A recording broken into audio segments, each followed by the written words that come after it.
For every goal, you need to have what is the item, how much will it cost me, and by what date will it be achieved. So 3 things: the item, the cost, and the date. I am Wahome Ngari, the founder of the Personal Finance Academy. I am a financial literacy coach, and I'm gratified to let you know that over the years, I have trained a lot of people in financial matters.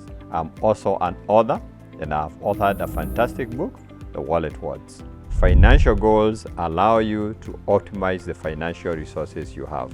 Your income from what you earn yourself, from what you make from your investments, and all the other assets that you have. You get a structured way of advancing while you are able to tell what it comes in the future. As you spend the money today, one eye is in the future. That's why financial goals are important.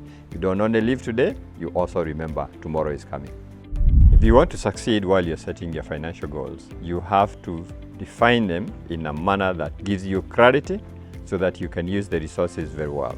So for every goal, you need to have what is the item, what exactly do I want to do, how much will it cost me, how much money do I need to achieve this goal, and by what date will it be achieved. So 3 things: the item, the cost, and the date. If you define them that way, you have a better chance for succeeding. For your financial goals to be effective and clear, you need to make them SMART. And I know you have met the acronym SMART before. S stands for specific. For every goal, you know the item. You can identify with a lot of clarity what is the item, how much money it will actually cost you, and the date by when you'll have accomplished it. How much it will cost you, and what is the item, and the date when it will be done. In management science, M stands for measurable. But in financial goals, M stands for mutually agreed upon. If you're putting together your goals and you're a family person, you need to bring in other members of the family because they have interest in what you're doing. You have to agree with them mutually so that you can have synergy, you can pull in the same direction, not in opposite directions. So M stands for mutually agreed upon. If you don't have a family, you might have a mentor or you might have somebody you look up to. It is good that you share the goals with that person. When you're setting SMART financial goals, A stands for attainable. It is important that you set goals within the resources that you have because that way you will achieve them and they will not frustrate you. If you set goals beyond the resources you have, they'll be frustrating and they will not be achievable. So goals must be set within the resources so that you can be able to achieve them. So A stands for achievable or attainable. In management science, R stands for realistic. But in financial terms, when you're setting goals, we say recorded. They must be put down in writing. When you're setting goals, make sure that you put them in writing. You do not only put them down in writing, you also need to make them known to others. By the way, who would you want to know your goals? Is it your spouse? Is it your children? Is it your boss? Is it your confidant? You need to have an accountability partner, and that is why you make your goals known to somebody else so that they can hold you accountable. That is what R stands for when we say SMART financial goals. T in management science stands for time faced. In financial planning, we say trade-off. There are so many things you want to achieve within the resources you have. They may not all be done at the same time, and so we need to prioritize. In prioritizing, we actually trade off. Some things have to wait. Some things have to be downgraded, some things have to come another time. So when you're saying SMART, it is specific, mutually agreed upon, attainable, recorded, and time-faced. So that we're saying they are traded off. When you're setting your goals, you want them to be realistic and achievable. What you take maybe 5 years or longer. When you're looking at short-term, the things you want to do within the year, this is where your electronics will fall in. You know the phone you want to buy, the laptop you want to buy, the TV you want to change. This is where items of furniture will fit in. This is where your savings will fit in for your holiday and for school fees. This is where your debt payment will fit in. You know that debt that's pressing you and you want to pay within 1 year. So for each of those, specific item, what is the item? How much will it cost you? By when do you want it done? In the medium term, we are looking at things that will take you slightly over 1 year, but not more than 5 years. Maybe you want to buy a property, or you want to start a business, or you want to go back to school and you study that diploma or that degree, or you actually want to do a trip. You have always been aspiring to travel to the Holy Land. And so that will take you a period from when you conceptualize it to when you actually attain it.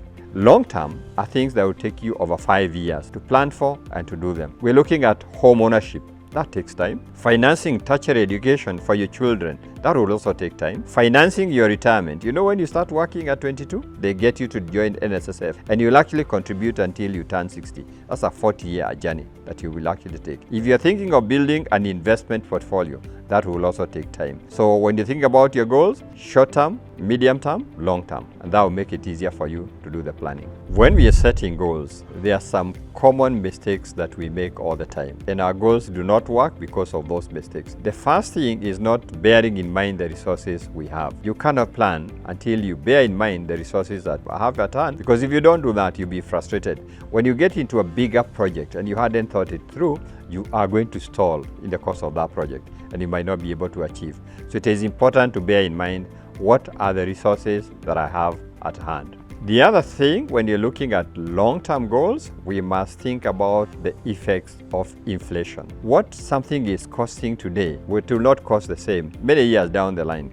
We said long-term is 5 years and over. What a university course is costing today is not the same it will cost 10 years from now when your child is ready to go to college. So when you're planning long-term, you must bear in mind the effects of inflation and you must factor it as you set the goals.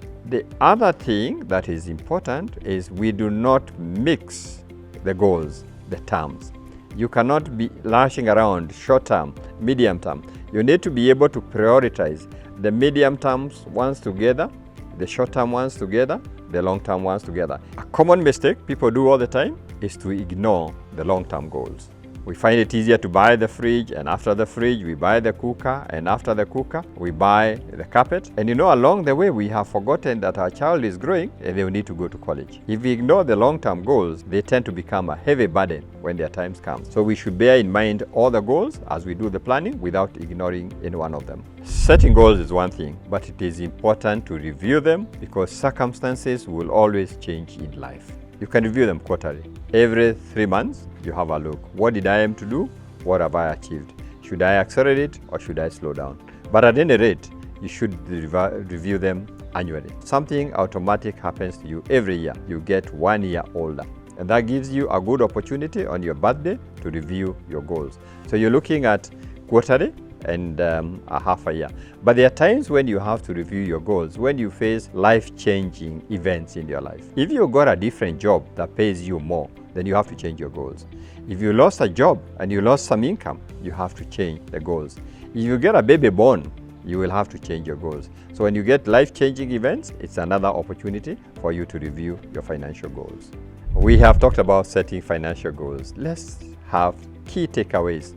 Number one, make sure that as you set your goals, they are SMART. And we have defined what SMART stands for. Have an accountability partner. Don't trust yourself that much. Think about somebody else who can hold you accountable. It is you to choose who that person is who will hold you accountable so that you can achieve your goals. As you're doing your long-term goals, don't ignore the effects of inflation. As you tabulate your goals, bear in mind the effect of inflation. You need to appreciate the resources you have at hand as you set the goals. If you set beyond the resources you have, they'll be frustrating. It is important to review your goals frequently, quarterly, at the very minimum, every year. And if you do that, this is going to be a success story. Setting goals is part of personal finance, and this is not taught in school. And you actually need sometimes help so that you understand how to do it well. And this is why I want to invite you to a structured training program where we train people how to set goals. We give them the tools to monitor the goals and the tools to effect the goals. This is the masterclass. You have a chance to come in for free for 2 hours. It is called a come and see. You only need to make your request by sending a WhatsApp or a text on this number on your screen. You can also learn how to set goals by reading my book, Wallet Words. This is a manual for managing your personal finances, and goal setting is a whole chapter in this book. If you WhatsApp or text this number, you will get a chance to take a copy of this book.